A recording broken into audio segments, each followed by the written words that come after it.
Why is an earthquake considered the worst natural disaster? Earthquakes, occurring without warning, are often among the most devastating disasters. Caused by the movement of plates along fault lines on the Earth's surface, they often leave behind a colossal trail of instant death and destruction. A powerful earthquake that struck Afghanistan on the night of 1 September killed hundreds of people and left thousands homeless.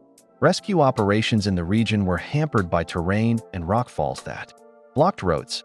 The epicenter of the seismic event was located 35 kilometers north of the town of Basaville, Afghanistan. Is located on the border of the Indian and Eurasian plates, and this line stretches across the Hindu Kush and Himalayan mountains, passes through the territory of Tajikistan, Turkmenistan, and goes to the Caucasus. Seismic events in this region are a manifestation of the general tectonic tension along this plate boundary. The earthquake occurred at night, while people were asleep and did not have time to run out of their homes.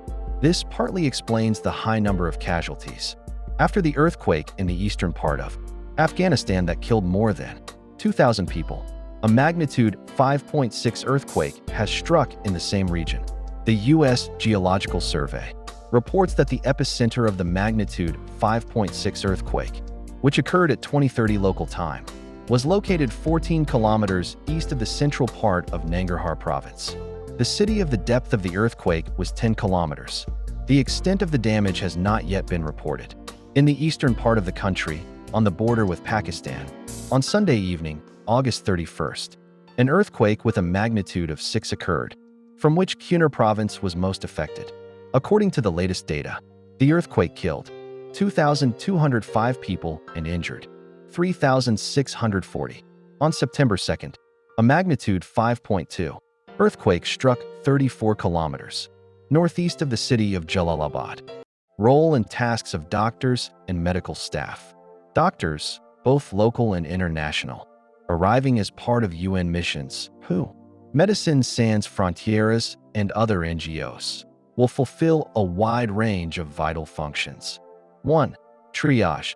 This is the first and most important task on the ground. Medics will quickly assess the condition of each casualty, categorizing them. Red, needs immediate assistance to survive. Yellow, severely injured but can wait a while. Green, walking wounded with minor injuries. Black, dead or mortally wounded who can no longer be helped. This system maximized the use of limited resources. 1. Triage. This is the first and most critical task on site. Medics quickly assess the condition of each casualty, categorizing them. Red, need immediate assistance to survive. Yellow, severely injured but can wait a while. Green, walking wounded with minor injuries. Black, dead or mortally wounded who can no longer be helped. This system maximized the use of limited resources. 2. Emergency medical care. Stopping bleeding, treating wounds, preventing infections. Treatment of prolonged compression syndrome, crush syndrome, a particular and frequent problem in earthquakes, requiring a complex medical procedure to extract people from the rubble and detoxify the body. Resuscitation measures, cardiopulmonary resuscitation, shock treatment, emergency surgery, life-saving amputations, trepanation of the skull in cases of traumatic brain injury, cesarean sections for pregnant women, etc. Operations would often be performed in field conditions, in tents or surviving buildings. 3. Organization of field hospitals. Deployment of mobile medical complexes near the epicenter of the disaster to relieve the burden on destroyed local hospitals. 4. Ensuring the continuation of basic medical care.